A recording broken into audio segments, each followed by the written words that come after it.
வணக்க நேயர்களே, இன்று அக்ஷயன் சேனல் வாயிலாக ஜோதிடம் எனும் பகுதியில் துலா லக்னம் பற்றி பார்ப்போம். இது துலா ராசிக்கும் 30% பொருந்தும்.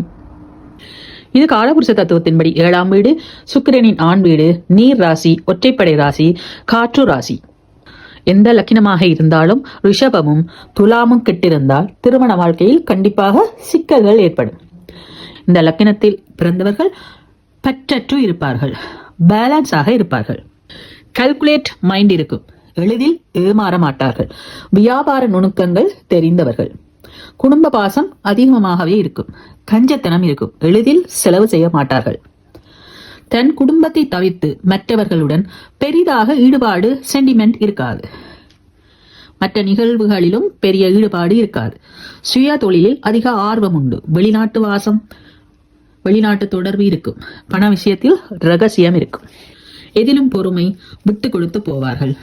8ஆம் வீட்டுக்கும் இவரே அதிபதி என்பதால் ஆசைகள் நிராசையாகவே போகும். கிடைக்க வேண்டிய நேரத்தில் கிடைக்க வேண்டியது கிடைக்காது.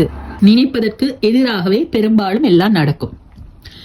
வாழ்வியலில் முழுமையான சந்தோஷம் கிடைக்காது. மன மகிழ்ச்சியான வாழ்வு கிட்டத்தட்ட மறுக்கப்படுகின்றது. நீதி நேர்மை தவறாதவர்கள். குடும்ப பொறுப்புகளை சுமக்க நேரிடலாம்.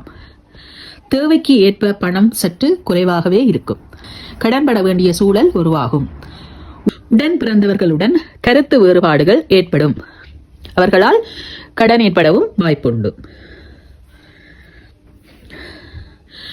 நண்பர்களுடனும் ஏமாற்றம் ஏற்படும்.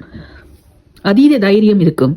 அசட்டு துணிச்சல், முன்கோபம், முரட்டுத்தனம், குதர்க்கமான பேச்சு கொஞ்சம் இருக்கவே செய்யும். சகோதர இழப்பும் சிலருக்கு ஏற்படலாம். இதெல்லாம் ஒரு பொதுவான பலன்தான். படிக்க ஆசைப்படுவார்கள். கல்வியில் தடை ஏற்படும். இவர்களை கூட்டாக வைத்திருப்பவர்களுக்கு லாபம் உண்டு. அதாவது கூட்டாளிகளுக்கு தான் லாபம், எதிரிக்கு லாபம். குழந்தை பிறந்தபின் வாழ்க்கையில் ஒரு பிடிப்பு இருக்கும். ஆன்மபலம் குறைவு. அரசாங்கத்துடன் பகை ஏற்படலாம். அரசு ஆதரவு குறைவு. ஆதலால் அரசாங்க விஷயத்தில் எப்பவும் கவனமா இருக்கும். தலை அடிபடாமல் பார்த்துக் கொள்ள வேண்டும். மெழுகு போலதான் இவர்களது வாழ்க்கை இருக்கும். அதாவது தன்னை அழித்து தன் குடும்பத்தை காப்பாற்ற வேண்டிய சூழ்நிலை ஏற்படும். தேவையற்ற விரோதத்தை ஏற்படுத்திக் கொள்வார்கள். அந்நிய தேசத்தில் வசிக்கிற வாய்ப்பு நிறையவே உண்டு. திறன்பட வாதாடுவார்கள்.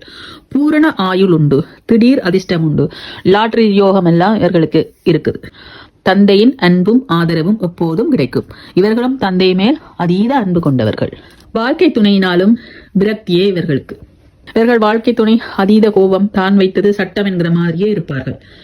வாழ்க்கை துணையுடன் முரண்பாடு இருக்கும். காதல் திருமணம் கூடாது.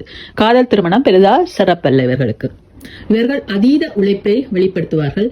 லாபம் சற்று குறைவாகவே இருக்கும். வாழ்வில் வெற்றிக்காக போராடுவார்கள். மன அழுத்தம், கர்ப்பப்பை பிரச்சனை, சிறுநீரக பிரச்சனை, கல்லடைப்பு போன்றவை ஏற்படலாம். இவர்கள் வாழ்க்கையில் வெற்றி பெற வெள்ளிக்கிழமைகளில் மகாலட்சுமியை வழிபடுவது நன்று. அதாவது வெள்ளிக்கிழமைகளில் ஸ்வீட் செய்து, இது சக்கரை பொங்கல், பால் பாயாசம் அந்த மாதிரி செய்து மகாலட்சுமியை வழிபட்டு கொண்டு வந்தாலே இவர்கள் வாழ்க்கையில் நிச்சயம் வெற்றி பெறுவார்கள். ஸ்ரீரங்க பெருமானை வழிபடுவதும் நன்று. வெண்பட்டு, வெள்ளை நிற உடைகள் சிறப்பு. எண்களில் 6 சிறப்பு. கிழமைகளில் வெள்ளிக்கிழமை, அதே மாதிரி வெள்ளிக்கிழமைகளில் மொச்சை பயிறு உணவில் சேர்த்துக் கொள்வது நன்று. கருப்பு நிற வஸ்திரம் தானம் கொடுப்பது, ஊனமுற்றவர்களுக்கு உதவி செய்வது நன்று. மற்றவர்களது பிரச்சனைகளை தீர்க்க உதவி செய்தல் நன்று. திருமண உதவி செய்தல் மிகச் சிறப்பு. எல்லாத்தையும் விட இவர்கள் என்னென்றா சுக்கிரன் ஒரு களத்திரகாரன் என்பதால் திருமணத்தில் உள்ள பெண்களுக்கு இல்ல திருமண வயது எட்டியவர்களுக்கு உதவி செய்யறது நல்லது. காசு பணம் பெருசா எங்கள்கிட்ட இல்லாட்டி ஒரு நல்ல வரணை தேடி அமைத்து கொடுப்பது கூட இவர்களுக்கு நல்லது. இதை நீங்க தொடர்ந்து செய்து பாருங்க. நீங்களும் வாழ்க்கையில் வெற்றி பெறலாம். அடுத்த பதிவில் விருச்சிக லக்னம், விருச்சிக ராசி பற்றி பார்ப்போம். நன்றி. வாழ்க வளமுடன்.